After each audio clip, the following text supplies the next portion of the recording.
right, guys, welcome back to another episode of PWTB, big March Madness edition. Of course, we are in the second round today, so we'll be talking about that, but a couple other topics too. And yeah, looking forward to the show. We got Jake and Jordan both here. So, Jake, how you doing, my friend? I'm doing good, man. Just got a brand new shirt, so repping the USA hockey. That's Yeah, clean. on the podcast. So let's go. That's clean. Did you order that? Or So my mom actually got it for me. okay, nice. Yeah, that looks really clean. Obviously, USA just Also rocking the Titans hat. yep, I that know we Evans a bit. I know you're a big fan of Evans, so yeah, that we just went to the pro store and got last October. So pretty nice merch from Jake. Jordan, how you doing today? Pretty good. Repping the Braves. Baseball season's right around the corner, so hoping we have a good season. Definitely expecting at least an NL East championship, but who knows? Yeah, 5 days away. Looking forward to that. I always say that the biggest sports drought, and again, no diss to the NHL and NBA. I like those sports, but I always say the biggest sports drought of the year is the 2 months from Championship Sunday in the NFL. Like you get the Super Bowl, but that's only one day. Championship Sunday all the way to the start of March Madness. So the drought in my terms is officially over. So that is good news. But yeah, like I said, we're gonna jump into some March Madness discussion, and this is going to be a recap of what's happened so far. We've got some questions, which team was the biggest disappointment? Which team was the most impressive in round one? What was your favorite game in round one? So we'll get into all that and some general thoughts. But Jordan, I'll go to you first. Who was the biggest disappointment team in round one? Well, I'm going to say Georgia was.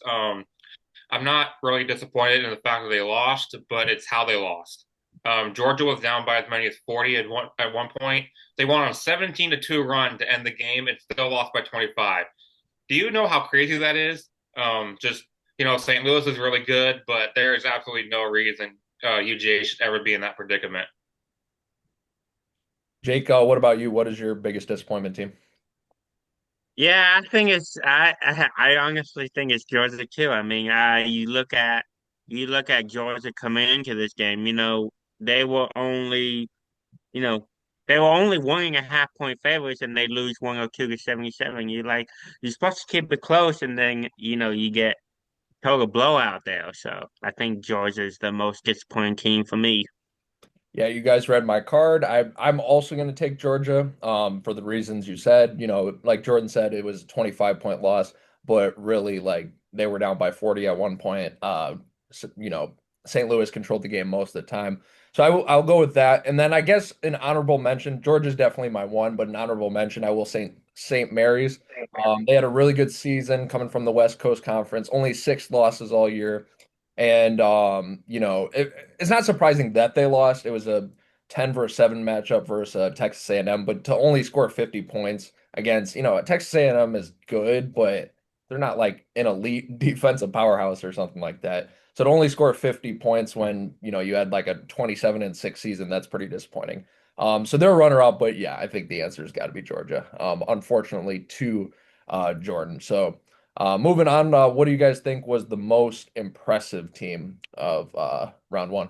Jordan, we'll go with you first. Um, well, unfortunately, I'm going to say the Gators because I mean they won by 59, and I don't care who you play. If you win by 59 points, you're impressive. Um, I thought they shot the ball from outside well. That they did basically everything well. Houck and Condon got in, got inside. They made plays in there. Just really just absolute dominance from the Gators. We'll see how they look against Iowa, I believe tomorrow. But yeah, so was really impressive to me.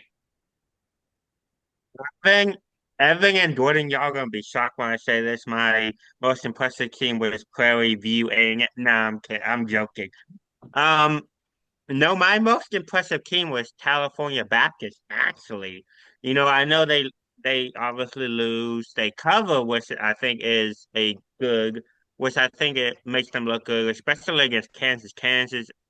I know Kansas didn't have the best season, but they're still, up there with some of the top teams in college basketball. So I think for a 13 city coming and only lose by 8.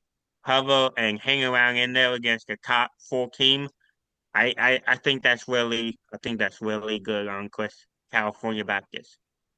Yeah, California Baptist, I think this was the first time they ever made the tournament. So to only lose by 8 to Kansas, that's a pretty big deal. I mainly stuck with winners, but you could throw out Siena in there too, to, the big lead they had on Duke. Obviously they lost, but you could throw them out for most impressive as well. So those are some good picks. I mainly went with winners. I also went with Florida, like Jordan did. Just the biggest beatdown fashion that you could possibly have, 59 points. I think it was as much as 61 at one point. Just total beatdown shows that what everyone's been saying. Of course, Prairie View's like not amazing, but they're still a tournament team. And to make it seem like they were like a D3 school or something like that, is just, in March Madness is just really impressive and shows that people, or shows what people are saying, that Florida is a legit threat to repeat. And so Florida's my answer. I'm also going to throw out High Point. It's predictable Wisconsin to lose that game. Jake was actually telling me Jordan was shocked. Like they were talking, and Jordan's like, "Well, Evan's from Wisconsin. Why is he picking against Wisconsin?" I'm like, 'Cause I could see this coming a mile away. Like I know this is the type of game that Wisconsin's going to lose in the last second, and they did. But it still is impressive. Wisconsin had a really good season. They beat some powerful teams in the Big Ten. So for High Point to win that is very impressive. And I'm also going to throw in Kentucky. I think, that was a game that they almost lost a couple times. Santa Clara was a really good team. Kentucky in the last couple March Madness that they have been in have had some severe problems. Losing the lower level teams like St. Peter's, Oakland, just not getting over the hump. So to win a close game, I think for them is pretty impressive against a pretty good Santa Clara team. So I'll throw in High Point in Kentucky, but my answer for that is going to be the Florida Gators. They look pretty dominating. So next question. What was your favorite game of round one? We'll go with Jordan again first. Mine was Kentucky and Santa Clara. I think that was an absolutely tremendous game. Obviously, the finish, Santa Clara hits the three with, I believe it was 2.5 seconds left, and then you have Ortega Alway come down, hit the shot from almost half court. Just that was amazing. Overtime was dominated by Kentucky, though. But yeah, I just really had fun watching that game. That was probably the best game of the first round, like I said. A first round that was, kind of boring, but Santa Clara, Kentucky made up for it. And I know I'm gonna sound a little boring here, but I think the best game is that I watched in round one was Miami Missouri. I know I'm gonna sound a little biased here because I'm obviously the a big Miami fan. But Miami obviously covered. It was a great game down the stretch. We didn't dominate this game.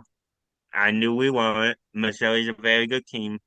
Was very good down the stretch. Missouri had a couple of leads in the game, I believe, and then Miami just kind of pulled away with a couple big threes, I believe, from Trey Donaldson and Malik Wanu. So that was very interesting. And then Miami's obviously playing tomorrow. We're gonna be playing Purdue, so hopefully we can advance there.